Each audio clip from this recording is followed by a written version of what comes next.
In this lesson, you will graph linear inequalities and graph absolute value inequalities. How do inequalities apply to fantasy football? Okay. Dana has Vikings receiver Randy Moss as a player on his online fantasy football team. Dana gets 5 points per receiving yard that Moss gets and 100 points per touchdown that Moss scores. He considers 1,000 points or more to be a good game. Dana can use a linear inequality to check whether certain combinations of yardage and touchdowns, such as those in the table, result in 1,000 points or more. And I did that in Algebra. Well, it looks like the point at 168.3 is the only one that meets the criteria. The other two are low. The graph of a linear inequality resembles a linear equation, but with an inequality symbol instead of an equal symbol. So y is less than or equal to 2x plus 1 is a linear inequality, and y equals 2x plus 1 is the related linear equation. So the graph of the inequality y is less than or equal to 2x plus 1 is the shaded region. Every point in the shaded region satisfies the inequality. The graph of y equals 2x plus 1 is the boundary of the region. It is drawn as a solid line to show that the points on the line satisfy the inequality. If the inequality symbol were a less than or greater than symbol, then the points on the boundary would not satisfy the inequality, so the boundary would be drawn as a dashed line. You can graph an inequality by the following steps. Determine whether the boundary should be solid or dashed, graph the boundary. Choose a point on the boundary and test it in the inequality. If a true inequality results, shade the region containing your test point. If a false inequality results, shade the other region. We are also good with the idea that less than means shade below the line. Graph x minus 2y is less than 4. Okay, less than, pay attention, so this is going to be a dashed boundary. This would be a nice one to practice our x and y intercept skills.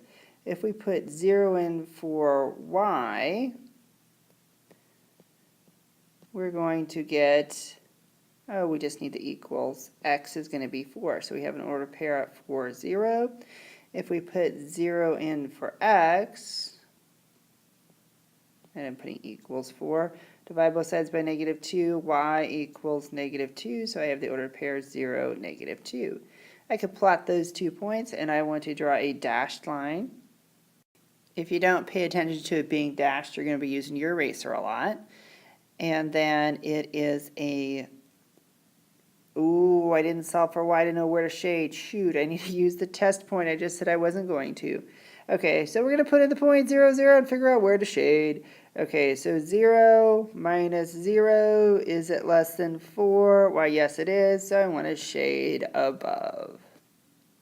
You don't need to write down both methods, but some people prefer to solve for y, put it in slope-intercept form. Divide by -2.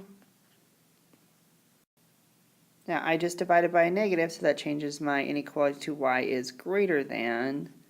Negative divided by negative is a positive, so 1/2 x minus 2.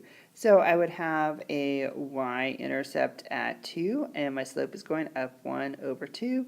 It's greater than, so dashed line, shade above. 2 ways to do the same problem. The SAT has 2 parts. One tutoring company advertises that it specializes in helping students who have a combined score on the SAT that is 900 or less. Write an inequality to describe the combined scores of students who are prospective tutoring clients. Well, if we just let the 2 scores be x and y, they didn't tell us what the parts were called, so x and y is fine. We want the combined score to be 900 or less, so less than or equal to 900. Now, when graphing inequalities with large numbers like this, the x and y intercept is brilliant, because if I put in 0 for x, I'm going to get 900 for y, and vice versa. 2 nice points to plot. And we want their combined score to be less than 900, so we're going to want to shade below the line. And they did say 900 or less, so it should be a solid line. Does a student with a verbal score of 480 and a math score of 410 fit? Yes, 480 plus 410 is less than or equal to 900.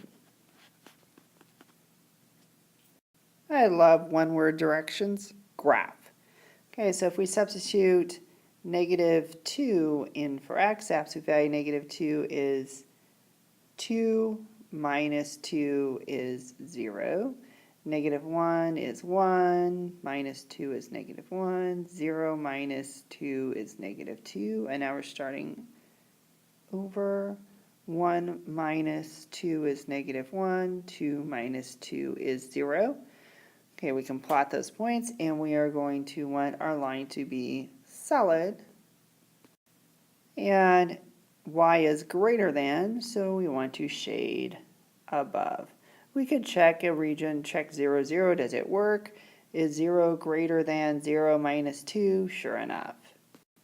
You can graph an inequality by following these steps. Determine whether the boundary is solid or dashed. Graph the boundary. Choose a point not on the boundary and test it, or use the greater than shade above, less than shade below rule.